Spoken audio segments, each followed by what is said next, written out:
Hello, nungsiriba marup loising ai ngasigi blog se ai si nimi humni gi maset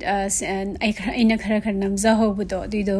samjannaraga semba blog ne hai tare ngasigi se ando ai huzik chatli se aina yumda halakpada oi nungda oiramda kano tobu satpane shopping torakpa grocery aduduna mawa video ne ando ai se numit kharani मी मरी मंगाने सूर खंगे को video upload तौरक्तबसे सिगी channel सिदा अदो अतोपा आई blue bell recipe दबुदी तौई को कइनोदा अदुदी मतेक मतेक खितंग आइना थोंगहोबो खरा खरा दो दुम अपलोड तौबो याय अदुदी मिनिट 3 मरी की वीडियो नेबा अदो सीसीडी पूरा खरा सांगबा वीडियो निना आइना तोइना हापकटपा ngamdaba हाय तारे को अदो हुजे शॉपिंग मॉल सिगी कइनो से अल्दी कइनो ग्रोसरी लेबम नेबा सिसे होंगबा हाय तारे मयाम पाना अतोपा सुपरमार्केट इंजांग नापी योनबम अतै तै दे येंगनरगदी सिसना खरा होंगे हाय तारे ममन ताय सिमा फमसिदना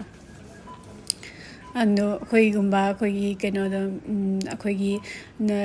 नोंमगी सुरगा साजाबा मिसिंगी दि सिसे याम फबा मफमनि हाय तारे को नंगासी से इन सिगी मफम से योरकपदा पोचै सिंजे यांग यांग हांग लेरमे हाबदी कोइगी नुमिन लोइसलमदाई यंखं लेदाइने कोइगी बास्केट का से इंजांग नापी का से कोइगी को कोपदो यंगो तो यांग यांग हांग सुरबा बास्केट सिंसे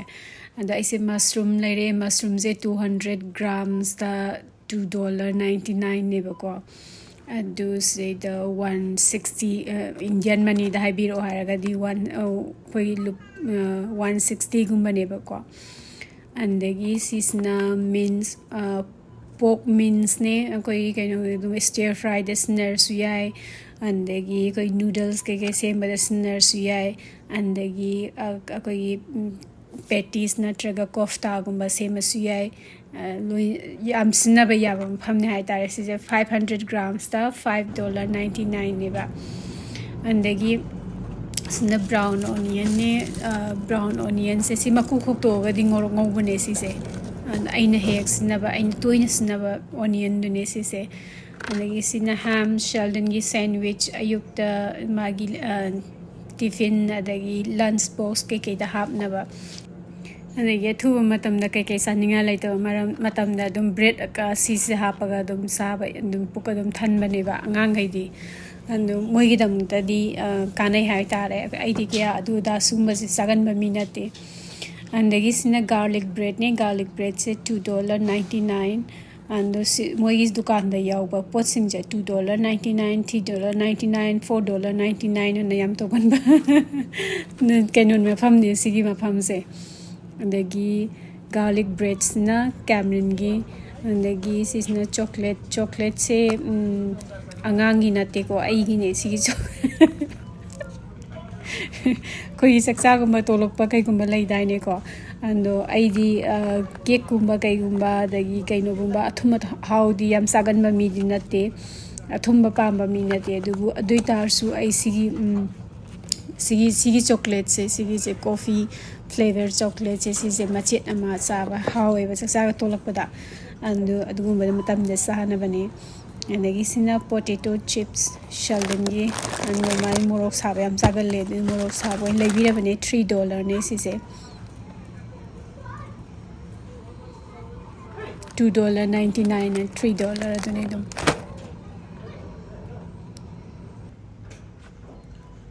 अंदगी सिसना इसे बर्गर बन्स येंगिने मोई सिगी बर्गर बन सिंग से अल्दी बर्गर बन सिंग से हाउ बनेबा अंदु सी शेल्डन ना यामबदी चाय सिगी से दुई तारसु खोइसु मरमक्ते साबसु दम यावे दम अंदगी सिना लेमन बेबी केक ने आई इमानबी अमा होरे नुंगदा ओरम लाकनी दो मासे कॉफी का सी साब याम पामेबा अंदो आईसी से मा गी लेबिरिनी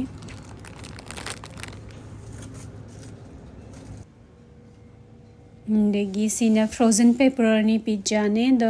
सिगी से हुजिक साना नते दो कईगुंबा सेल्डन स्कून हलकपदा को कोई फरक ताबा कोई मागी चानिंगाई कई लेते तादी मा मथंदा दुम सिसे अदुम मिनिट 10 मरी मंगा ओवन दा बेक तौरगा दुम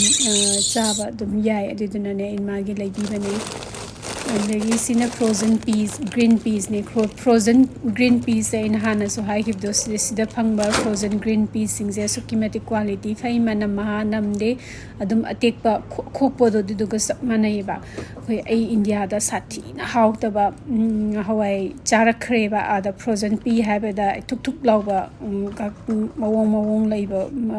ꯃꯅꯝ ꯂꯩꯕ ꯐ꯭ꯔꯣꯖꯟ ꯄꯤꯁ ꯃꯌꯥꯝ ꯊꯦꯡꯅꯈ꯭ꯔꯦꯕ ꯑꯗꯣ ꯁ꯭ꯋꯥꯏꯗꯗꯤ ꯑꯗꯨꯒꯨꯝꯕꯗꯣ ꯌꯣꯟꯗꯦ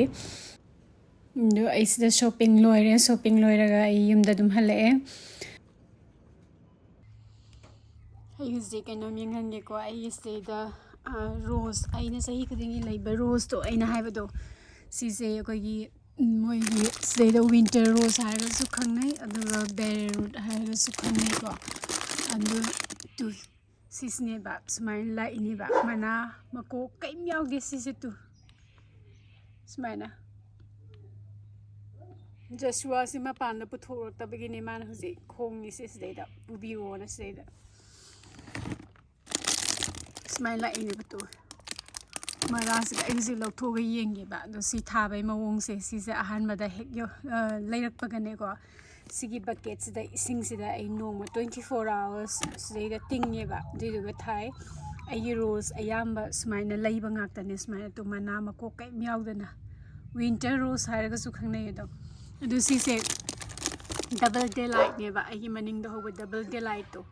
ꯑꯗꯨꯏꯗꯣ ꯑꯗꯣ ꯁꯤꯗꯩꯗ ꯗꯕꯜ ꯗꯦꯂꯥꯏꯠꯁꯦ ꯑꯌꯥꯝꯕꯅ ꯁ꯭ꯇꯦꯟꯗꯔꯠ ꯐꯣꯝ ꯅꯠꯇ꯭ꯔꯒꯅ ꯁ꯭ꯔꯐ ꯐꯣꯝꯗ ꯂꯥꯛꯑꯦꯕ ꯑꯗꯣ ꯁꯤꯁꯦ ꯀ꯭ꯂꯥꯏꯝꯕꯤꯡ ꯗꯕꯜ ꯗꯦꯂꯥꯏꯠꯅꯦ ꯑꯩ ꯑꯍꯥꯟꯕ ꯊꯦꯡꯅꯕꯅꯦ ꯁꯤꯁꯦ ꯑꯗꯣ ꯁꯨꯄꯔ ꯃꯥꯔꯀꯦꯠꯇꯁꯨ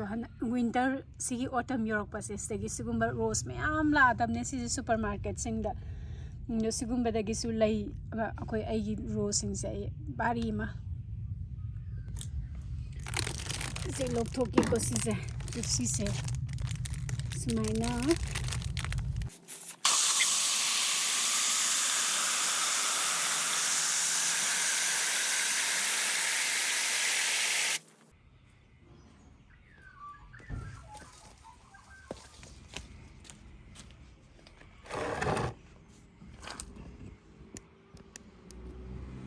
ꯌꯥꯝ ꯐꯖꯅ ꯃꯔꯣꯟ ꯂꯣꯏꯅ ꯄꯤꯁꯜꯂꯛꯄ ꯔꯣꯁꯅꯤ ꯌꯦꯡꯕꯗꯣ ꯂꯧꯊꯣꯛꯄꯗ ꯋꯥꯏ ꯍꯥꯏꯕ ꯑꯗꯣ ꯑꯩꯒꯤ ꯔꯣꯁ ꯈꯔ ꯁꯤꯒꯨꯝꯕ ꯔꯣꯁ ꯈꯔ ꯂꯥꯛꯀꯗꯕ ꯋꯥꯠꯂꯤꯕ ꯈꯔ ꯑꯃ ꯄ꯭ꯔꯤ ꯑꯣꯔꯗꯔ ꯇꯧꯈꯤꯕ ꯔꯣꯁ ꯁꯤꯒꯨꯝꯕ ꯔꯣꯁꯁꯤꯡꯁꯦ ꯁꯤꯁꯤ ꯖꯨꯟ ꯖꯨꯂꯥꯏ ꯑꯗꯨꯋꯥꯏꯗ ꯂꯣꯏ ꯑꯌꯥꯝꯕ ꯂꯣꯏ ꯂꯥꯛꯀꯅꯤ ꯑꯗꯨꯋꯥꯏ ꯔꯣꯁ ꯃꯉꯥꯃꯨꯛ ꯑꯣꯔꯗꯔ ꯇꯧꯈꯤꯕ ꯑꯗꯣ ꯍꯌꯦꯡ ꯂꯥꯛꯄ ꯃꯇꯝꯗ ꯌꯦꯡꯍꯜꯂꯛꯀꯦ ꯁꯤꯒꯤꯁꯤꯗꯩꯗ ꯅꯦꯝ ꯇꯦꯛ ꯌꯥꯎꯔꯛꯄꯁꯤꯡꯁꯦ ꯑꯩꯒꯤ ꯔꯣꯁ ꯑꯩꯒꯤ ꯒꯥꯔꯗꯦꯟꯗ ꯂꯩꯕꯁꯤꯡꯁꯦ ꯂꯣꯏꯅꯃꯛ ꯁꯤꯒꯤ ꯅꯦꯝ ꯇꯦꯛꯁꯦ ꯑꯩ ꯂꯣꯏꯅꯃꯛꯁꯤꯗ ꯑꯗꯨꯝ ꯄꯨꯟꯁꯜꯂꯒ ꯊꯝꯃꯦ ꯄꯥꯝꯕꯤꯁꯤꯡꯁꯤꯗ ꯀꯩꯅꯣꯗ ꯔꯣꯁ ꯄꯥꯝꯕꯤꯁꯤꯡꯁꯦ ꯑꯗꯨꯝ ꯈꯔ ꯌꯥꯝꯕꯅꯤꯅ ꯃꯃꯤꯡ ꯀꯥꯎꯈꯤꯕꯁꯨ ꯌꯥꯎꯋꯦꯕ ꯀꯔꯝꯕꯅꯣꯗꯣ ꯍꯥꯏꯔꯞ ꯃꯥꯟꯅꯔꯗꯤ ꯑꯃꯒ ꯑꯗꯣ ꯃꯃꯤꯡꯁꯤꯡꯁꯦ ꯅꯦꯝ ꯇꯦꯛꯁꯤꯡꯁꯦ ꯌꯥꯎꯔ ꯂꯩ ꯇꯥꯔꯗꯤ ꯍꯌꯦꯡ ꯑꯩꯅ ꯃꯤꯉꯣꯟꯗ ꯍꯥꯏꯕꯗꯁꯨ ꯅꯠꯇ꯭ꯔꯒ ꯀꯅꯥꯒꯨꯝꯕꯅ ꯍꯪꯉꯛꯑꯁꯨ ꯑꯩꯒꯤ ꯚꯤꯗꯤꯑꯣꯁꯤꯡꯗ ꯑꯗꯣ ꯍꯥꯏꯕꯗ ꯂꯥꯏꯗꯅ ꯑꯗꯨꯅ ꯑꯩꯒꯤ ꯄꯥꯝꯕꯤ ꯑꯇꯩ ꯄꯣꯠꯇ ꯂꯩꯁꯤꯡꯁꯦ ꯁꯤꯁꯨ ꯂꯣꯏꯅꯃꯛ ꯁꯤꯒꯤ ꯅꯦꯝ ꯇꯦꯛꯁꯦ ꯌꯥꯎꯔ ꯂꯩꯅꯦꯕ ꯑꯗꯣ ꯍꯌꯦꯡ ꯑꯩꯅ ꯁꯤ ꯊꯥꯕ ꯃꯇꯝꯗ ꯑꯃꯨꯛꯀꯁꯨ ꯑꯩ ꯌꯦꯡꯍꯜꯂꯛꯀꯦ ꯑꯇꯣꯞꯄ ꯁꯤꯒꯤ ꯚꯤꯗꯤꯑꯣꯁꯤꯗ ꯑꯗꯣ ꯃꯊꯪꯒꯤ ꯅꯨꯃꯤꯠꯀꯤ ꯑꯌꯨꯛꯅꯦ ꯁꯤꯁꯦ ꯅꯣꯡ ꯆꯨꯏꯌꯦ ꯁꯤꯁꯦ ꯅꯨꯡꯗꯥꯡꯗ ꯆꯨꯕ ꯅꯣꯡꯅꯦ ꯑꯗꯣ ꯍꯧꯖꯤꯛꯁꯨ ꯑꯗꯨꯝ ꯂꯩꯆꯤꯟ ꯈꯔ ꯊꯥꯔ ꯂꯩꯔꯝꯃꯦ ꯑꯌꯨꯛꯇ ꯌꯦꯡꯉꯣ ꯅꯣꯡ ꯆꯨꯕꯒꯤ ꯃꯔꯤꯛ ꯄꯛꯏꯁꯤꯡꯁꯦ ꯑꯗꯣ ꯐꯣꯔꯀꯥꯁꯇꯗꯤ ꯉꯁꯤꯁꯦ ꯅꯨꯡꯁꯥ ꯁꯥꯅꯤ ꯍꯥꯏ ꯑꯗꯨꯕꯨ ꯈꯪꯕ ꯉꯝꯗꯦ ꯅꯨꯡꯗꯥꯡꯗꯗꯤ ꯆꯨꯔꯦ ꯅꯣꯡ ꯈꯨꯆꯨꯝꯅꯤ ꯌꯦꯡꯉꯨꯇꯣ ꯔꯣꯁꯇ ꯃꯔꯤꯛ ꯄꯛꯏꯕ ꯀꯩꯅꯣ ꯃꯌꯥꯝꯁꯦ ꯏꯁꯤꯡ ꯃꯌꯥꯝꯁꯦ ꯌꯦꯡꯉꯨꯇꯣ ꯁꯤꯒꯤ ꯔꯣꯁꯁꯦ ꯑꯩꯒꯤ ꯄꯤꯌꯔ ꯗꯤ ꯔꯣꯖꯥꯅꯦ ꯑꯗꯒꯤ ꯁꯤꯁꯤꯅ ꯀ꯭ꯔꯥꯎꯟ ꯄ꯭ꯔꯤꯟꯁꯦꯁ ꯃꯥꯔꯒꯔꯤꯇꯥ ꯑꯗꯒꯤ ꯁꯤꯁꯤꯅ ꯐꯣꯔꯒꯦꯠ ꯃꯤ ꯅꯣꯠ ꯑꯗꯒꯤ ꯁꯤꯁꯤꯅ ꯀꯩꯅꯣꯅꯦ ꯐꯦꯔꯤꯇꯦꯜ ꯃꯦꯖꯤꯛꯇꯣ ꯑꯗꯣ ꯑꯥꯗ ꯍꯧꯔꯤꯁꯤꯅ ꯒꯣꯔꯥꯅꯦ ꯑꯗꯒꯤ ꯁꯤꯅ ꯀꯦꯟꯗꯜ ꯂꯥꯏꯠꯁꯦ ꯍꯟꯗꯛꯅ ꯑꯍꯥꯟꯕ ꯁꯥꯠꯄ ꯀꯦꯟꯗꯜ ꯂꯥꯏꯠꯅꯦ ꯐꯖꯗ꯭ꯔꯥ ꯈꯨꯐꯖꯕꯅꯤ ꯌꯦꯡꯉꯣꯇꯣ ꯁꯤꯁꯤꯅ ꯁꯥꯔ ꯗꯣꯅꯥꯜड ꯕ꯭ꯔꯦꯗꯃꯦꯟꯅꯦ ꯑꯁꯇ꯭ꯔꯦꯂꯤꯌꯥꯒꯤ ꯑꯐꯥꯎꯕ ꯀ꯭ꯔꯤꯀꯦꯇꯔ ꯑꯃꯒꯤ ꯃꯃꯤꯡꯅꯦ ꯑꯗꯒꯤ Sisna Pierre de Rosan, Pink Pierre de Rosan, I know say a hand by the Sigi Genosi garden, video horror but the Yauki but didn't see Pambi Matani, up Manay Loinama, Pambim to the parling out and immersing Jelonima. Sina Gora, White Gora, White Gora, say, and pass a debu, Mapam de Yam Kalle, Haitare, my Maring Masa Maring Yamna Santu E Mase, and the Pazabadi Pi Azuka, lay a pick poitas yam Pazabalaine, and the Gisina Begonia, yellow Begoniane, and yellow Begonia says he's in the high of the scissors a new home suraba Begoniane. Aeonium seems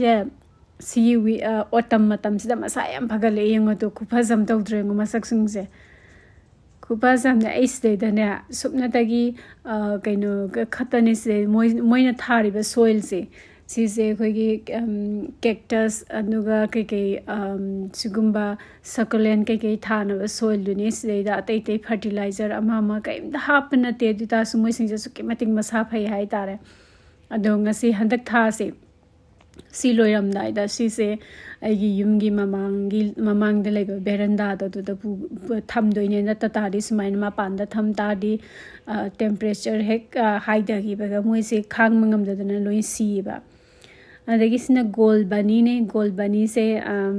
Canone, autumn gisat, Pahorak Tangari Bani Moise, Sukimatic was a gold bunnies, is those in a damn Judy dance. Damn Judy then says mine Pazanis that has a demas Yapazana sat land that says and the Sisna Caribas is a Campoi Azi Sara Susadra soon as is a hick he in a high tare condom. You know the sickness of the Nessis to others who sickness are missing to. Sickness of the lawyer bunny, the sickness adring is staying a character hecto in a duga countertop, the thumb tardy Adam already meet among the here tamadi, meet among the lady, dum sunning matam, the dum savia, the naduga carahexela tambane. Sina Claire Austin Rose, Claire Austin Rose, Canone, Masaka Pate and the Kisahisi. William Morris handak sahi se kupazam to way satle mai se kupazam ni mana handak sahi the phazabasi loire ado ai William Morris asomna kanda mafam sa da bahai tare ko khara koi set koi urum khara lang mafam da ma hauri masa kya phattaba ma adu do ai nungsa saba mafam da hongdoke na khallini Kaino the Sigi William Morris Nusada Saba Hoba William Morris says okay matic phaze. Sina Zeranium isam samba Zeranium ne ditasu phazaba Zeranium ne hai tare ko kaigino hai disi masu singunemta. Koi angang badane koi kupa samdawi magi masu je jak launai ta yak ba angang ba tho thiduni ba. And the geese is na Judovskione and Judovskios, a copas, and the massive manapazavasi lawyer has ne. And though I say Handaxa his Amasulagan Kaline Judovskior say, Kaigino Hirakadi, Mazeka Agasnavas Kimatic Nungai, didn't a neighbor, Makongi, chap, tung ting a lazy uraba, Mase, Mark Tektok te, the gi, Mark Yamna tinge, and the Akogi Kano Budasu, Akogi table the Gaigumba Tamba the Sununga Haitara Subsup Yungamina. And the geese is na Princess Sound de Monaco Done, Ainahanas Utkibado, Kupazam Dodrengo. The Kanagumana Summer Super Sape Rose Pami Hargade Sigi Rose says up Sarbanese, Kaiganola Spring Legino Autumn, Manadum, Satanadum Lady said, Matang Maromorodum Sally, but Sina Jubilee celebration, ne David Austin Rose to and Yengotu, she ama. So was not Sigi Angang Basiping Masuse, Sina Jubilee celebration, ne White Sina, Guardian Angel Goes na White Chisu Hazabane. The Jubilee celebration say, Massive Port Kayam, Port the Tabane who's use it. The Mamang say he autumn the Tabane, Singum Matam Sida, and no Handak say he's yam Pazan, as Harley my spring leg is hard pane, Data su Mayamna, Quickie Rose Taba, Habe Lay Dina, Moin High, sees a lay back to Hondo Piona. Sina Carmen Nol ne, Floribunda Rose ne, Sisu Anirak Sale, Spring Damung Sale, Duga Autumn Damung Sale. Sina Guardian Angel ne sigi rose sigi rose sisu pot tane huzik thari se ando sisu leipak to hongdok kadabane handak sahi andagi sisna elisam ne white elisam ne andagi sisna mums ne mums se sat pade horok padangari garden mums ne achowa mums to nate dita so ai si masagi masa masa sat pa mums sing se yam pa me thon thon law mums dagi sinen pa me hai tare and si ka aga imnes nurse yai dagi sat pada su ko si ko yam tawai sale ma sat pa se hayeng koi un khara khara ta ba horok pado dai matam du bo satoi ne mana satoi se andagi tu aina ngarang tingaga thamba kaino to rose to aina si thagi taini andagi sigi potting mix ne aina sna du se ai jinga si pot ta tha doi ne sigi rose se and sigi potting mix se sisne rose the sna sya gardenia sna sya azalea thava the sna sya ai yamba rose thari sing se sigi potting mix se ngak tani sna se the bag amada 25 liters ki bag ne ba ko and si ani bag ani gumba challe sigi ani makha musan bane do hanagi lepa khar su lei sigi pot aso wasida ado yaringe rose thaba se pot aso da thabi bana tatadi moi se masa phandokpham lei tatadi phajana howda bane rose sing se and thare to ai sida thara matungda sigi se ising khara phasa chai sanbirani duga dum hayeng spring da dum sala adam ne loire andagi sisna begonias ne begonia se yam phasana sale hojiki matam sta autumn gi matam sida nai mayam da yenghaning da nai namo ine si se rose thaba loiraga andagi sida sule to ai eonium sing se eonium masak loi phasai husi masak sing ye tanau jaw lawarga ne ko thega saba da hawa do maling mamai khupak sing ji ngo eonium gi khupha samne moi sing ji husi andagi sina begonia sigi begonia se karamba begonia no khangde ai imana bi na pirak pane magi begonia pambi asawam lei dagi thega pirak pane ando sigi begonia se thuna su hawe duga magi lei se kukui ama to goi sa leba phajaba su loire mane masak phajaba si jom dara khupa asam tawe ba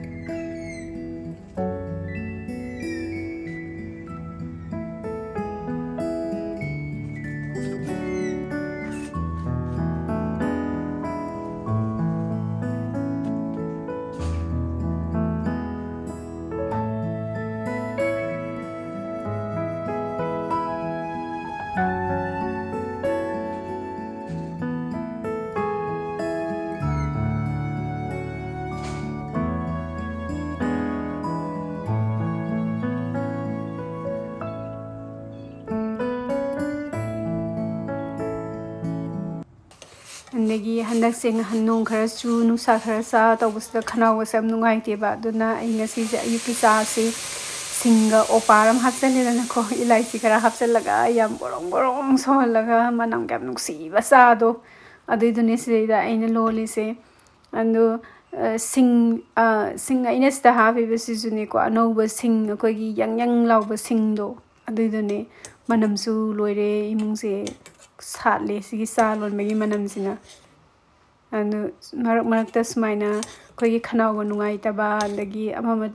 koi gi lok thungli ga tawba siguma da sing haiga tana suraga hapsan macha su jugi ma house su amani na tra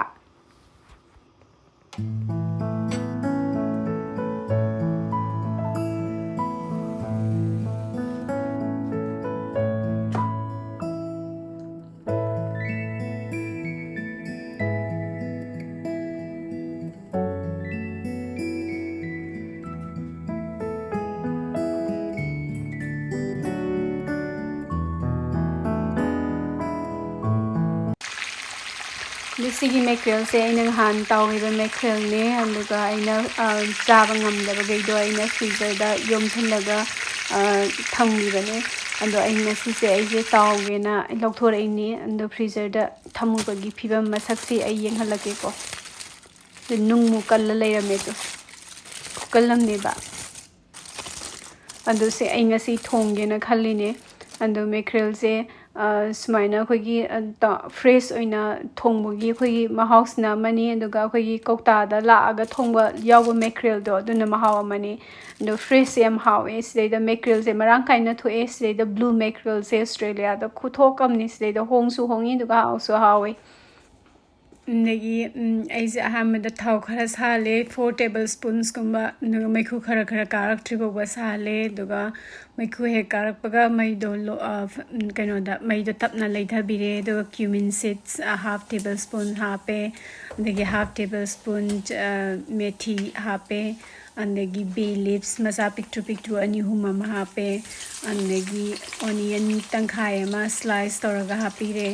andegi maroi nakupi cup amadi phadi ko anu kabak soire dido hape andegi maroi napakpi marudo dido khara soiraga hape andegi garlic taruk tayet mo phajana masuraga hape dido ga mangamo medium flame da phajana ngobirani andegi ginger asuba frozen na thamba cube ne basise 1 tablespoons kumba oini ko adu hape andegi hairi bob akang khara le adu khara hape andegi hing pinch amani ani guma hape negi moro tekpa mari manga ma tangkhai khaido ga hape si moro se khusam ni ko sare khusi moro se no phajana ngorani onion siga ndagi maroi na kupi siga khara matai da kitang brown oira tribo ba phajana ngobirani andi duga ising cup khai amagumba jar la haijan birani ka salakna ba andagi alu asoba ani sangna soire khara sawrap na duga hape andegi machu chamas amagumba hape andegi crushed black pepper chamas amadi phabate ko andegi ground coriander chamas ama khara phade andegi paprika se morok yam sada paprika ne andegi ai cumin ne coriander ne roast toraga ngoraga thamado khara crush toraga kaba dido chamas ama makhai hape degi meat masala chamas makhai ma hape andegi thum khara hape thumdi sai ki sang da kyam sai hebri matumina happy rani andegi mik phajana goro khairani phajana namna minute amani gumba okhairani adi matungda makhum khumjalaga low flame da minute manga mu thongani minute manga borong sauna khoi thum thau yam do loin chipsnan haba maga duga makhum hangdoga sigi frozen green peas e cup amago oiram do mala in half crease nuga nei dana mo otna ha mo thomirani smaina otlaga nei thomi mahau se aina hana so hai do sigi mahau se tongan bani mahi manai raga thongba pot se smaina nei raga thongba sem hau bani ba nei 4 cups water hape isingi imung nungi matung ni le kayam na sai kayam na sa de hai bagi matung ni le kanagumba na lang na saning masu yawi adagi khara nanglap na saning masu yawi adudi ai haiba ngamdre aduga makhum jaraga minute 10 mo borong sohalaga thongani adu sohal yung ku khaja sing manam si khunung si aduga ngasai gi fried frozen mackerel sing do aduido hapsan birani si matang sida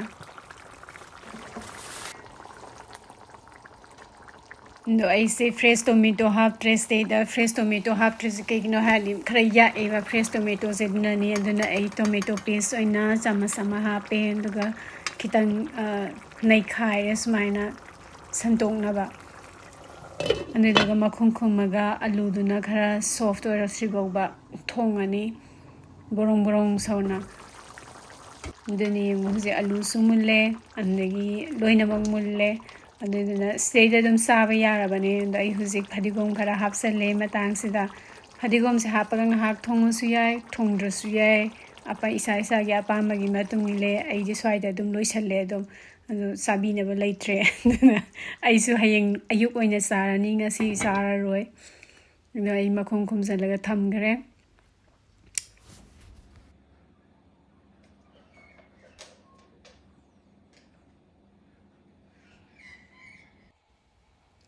Sina mathangi numiki ayuki video ne aise kangsoi thongine kangsoi isam samba kangsoi ni ai yam toina thongba kangsoi ado ai di khara kangsoi khara sagal hai tare kangsoi gumba paknum gumba sagan mami ne ba alu ne hawai thrak ne dagi khamena sinma masa ne dagi ngamule ro kai kai hapsalaga icham samna thongba kangsoi ne daga phadigom ga mananga phadigom manam ji kangsoi da hapage phadigom manam wang launa haigalak pasi asik manam si di ngau zani ko andagi sije bora ne vegetable bora ne kobi ne andagi tilhau ne andagi gajar khara ne mix tawsalaga gerim gerim lauraga si su kuaw amni sigi bora si su hawre si bora si